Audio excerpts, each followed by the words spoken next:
mau pulang tapi tidak bisa karena harus hadir di kelas saya dulu. Dan juga saya minta bantuan sekali untuk supaya kalian senang hati mengikuti kelas saya yang akan mengadakan bimbingan pascal. Jadi pertama-tama perkenalkan saya Andi Mardatila, bisa kalian panggil Ila atau Kak Ila atau terserah dengan kalian saja. Saya itu mahasiswa semester 4 dari program studi bimbingan dan konseling Universitas Tadulako Palu. Tahu kan? Oke, di sini saya akan mengadakan bimbingan pascal kepada kalian dengan cara menampilkan PPT yang berisi tentang dunia karir. Jadi bagaimana kalian sudah bisa dimulai? Sebelum masuk ke poin pertama, saya mau bertanya dulu. Di sini sudah ada yang tahu tentang apa karir? Oke, kemudian mulai. Apa? Jawabannya apa sih? Apa?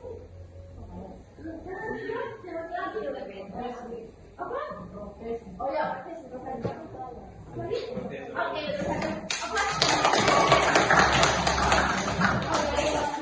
BTC itu adalah karir, adalah perkembangan dan kemajuan dalam kehidupan seseorang terkait dengan pekerjaannya, jabatannya, ataupun profesi yang ditekuni sepanjang hidupnya. Jadi begini teman-teman, karir itu tuh bukan semacam hal untuk mendapatkan uang atau masukan gaji. Tapi karir itu adalah sesuatu pekerjaan yang bisa kita tekuni sepanjang dunia kita. Jadi bisa membawa dampak kepada diri kita, gitu. Oke, sudah? Bisa lanjut ke poin kedua. Jenis-jenis karir. Ada dua jenis karir, yaitu yang pertama ada jenis karir. Jenis karir dibedakan menjadi dua, yaitu yang pertama ada keterampilan dan berdasarkan profesional. Di sini sudah ada yang tahu apa sih kira-kira karir berdasarkan keterampilan itu? Ada yang tahu? Oh, betul sekali Pak. Contohnya seperti musisi. Musisi itu terampil kan dalam membuat lagu, terampil dalam membuat lirik. Contoh keduanya kayak desain grafis. Desain grafis itu terampil kan dalam menggunakan Canva, Capture, PixArt, kan? Contohnya lagi itu seperti analisis data. Dia itu melakukan dalam menggunakan komputer. Jadi kalau dia menganalisis data, dia itu bisa cepat karena dia terampil dalam hal tersebut. Sudah tahu? Contoh kecil seperti kalian di sini ada yang terampil pakai pensil warna. Nah, berarti dia itu bisa menggambar. Terampil dalam menggunakan kanvas, dia bisa menjadi pelukis. Oke? Ada yang tahu karir berdasarkan profesional itu apa?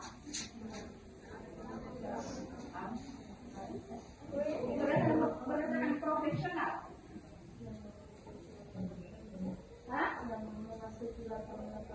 Iya, betul sekali. Contohnya?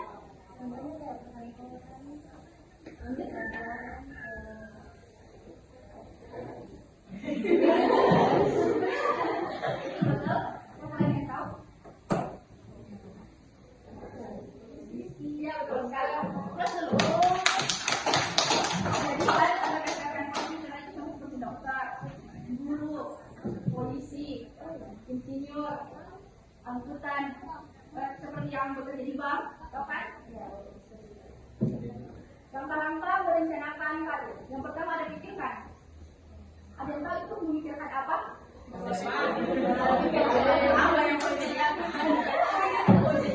Oke, orang itu pikirkan. Pikirkan apa minat, bakat, dan keahliannya kalian.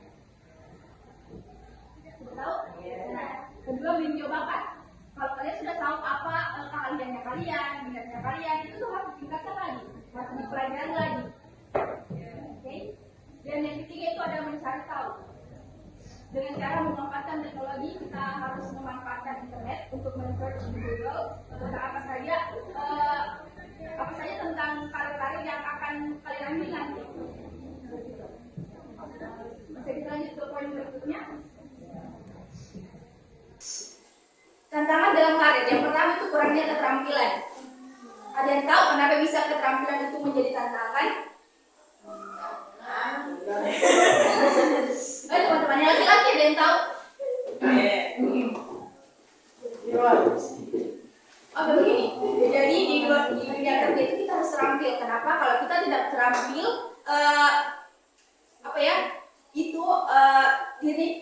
kualitas diri kita itu jadi menurun. Nah, di dunia kerja kan penuh dengan orang-orang hebat. Nah kalau kita cuma di situ-situ saja, kita tidak bisa kita tidak bisa kejar mereka. Jadi kayak kita di sini, orang lain di sini.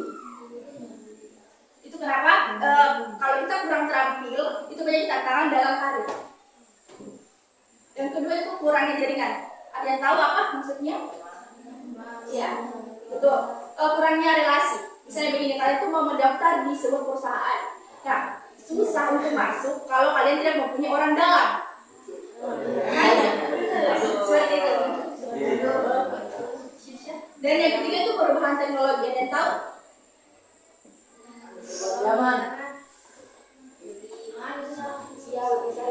Contohnya kayak AI. Nah, terus tahu kemarin yang viral itu yang edit di video. Tidak sekali ya. Ya kenapa? Ya betul sekali. Itu ya AI itu yang edit di video yaitu dikritik besar-besaran sama para desain grafis dari Ghibli tersebut. Karena itu seperti menginjak-injak harga dirinya mereka. Ya betul sekali. Yang menghargai usahanya mereka kan. Nah, seperti itu. Mengapa perubahan teknologi ini menjadi tantangan? Karena itu sangat-sangat merugikan. Karena ya otomatis mereka mungkin tidak mendapat uang dan itu mendapat hasil dari itu karena ada AI. Karena tenaganya mereka digantikan oleh AI. Oke, cara menghadapi tantangan karir. Yang pertama itu ada meningkatkan keterampilan. Ada banyak cara untuk meningkatkan keterampilan. Yang pertama seperti mencari tutorial meningkatkan keterampilan di YouTube. Terus mengikuti kelas kursus.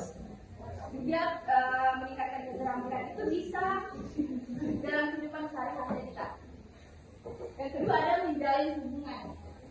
Mau seperti apa? Iya, contohnya seperti ada yang main organisasi di sini.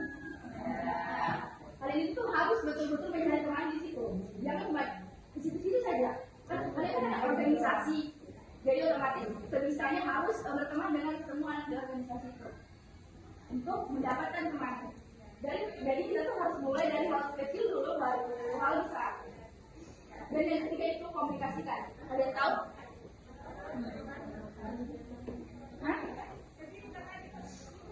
Ya membicarakan. Jadi teman-teman kita tuh harus vokal.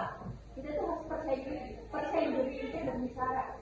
Misalnya nih kalian kan anak organisasi, ada rapat. Nah kalian kan tidak mungkin hanya diam saja. Harus menggunakan pendapatnya kalian, sambilannya kalian, cerita kalian, dan kontranya kalian. Jangan hanya diam terus saja. Karena di lapangan pekerjaan itu, misalnya kalian bekerja nih, terus hanya dapat proyek, otomatis bertimbang. Kalau dalam itu kalian cuma diam saja, itu tuh bisa kayak merugikan kelompok. Nah, jadi kalian tuh otomatis pasti kayak dianggap rendah karena kalian tidak berkontribusi dalam kelompok itu. Oke? Ya betul sekali. Pentingnya bimbingan karir bagi peserta gitu. Yang pertama mengeksplorasi. Jadi kalau kalian nih sudah kepikiran dengan atau sudah overthinking tentang cita-cita kalian nanti mau bekerja di mana, kalian itu bisa melakukan bimbingan karir dengan guru BK-nya. Karena guru BK akan membantu kalian mengeksplorasi.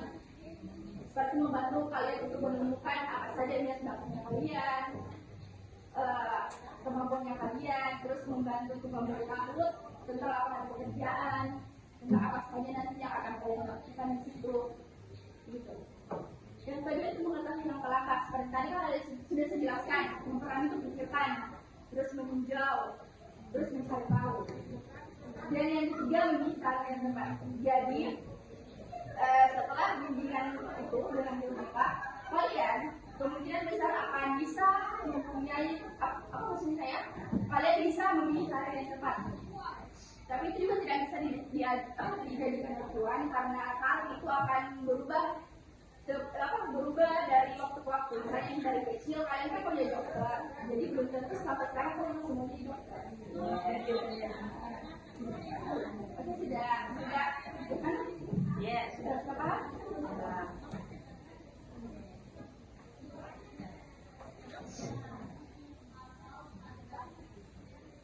Oke, terima kasih teman-teman. Jadi saya mohon maaf maaf sekali kalau cara saya menjelaskan itu sangat ribet atau bahkan kalian tidak paham sama sekali. Jadi kalau misalnya kalian ingin lebih tahu lagi, saya sarankan untuk men-search di Google tentang karir atau apa ya, pergi ke guru beta.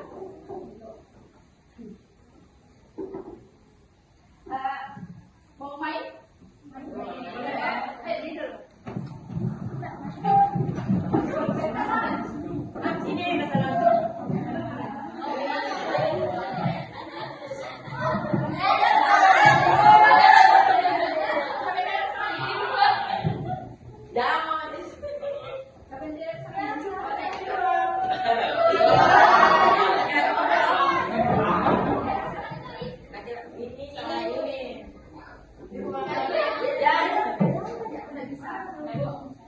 Tidak mau ini.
Oke, saya beri dengan ucapan lebih lagi.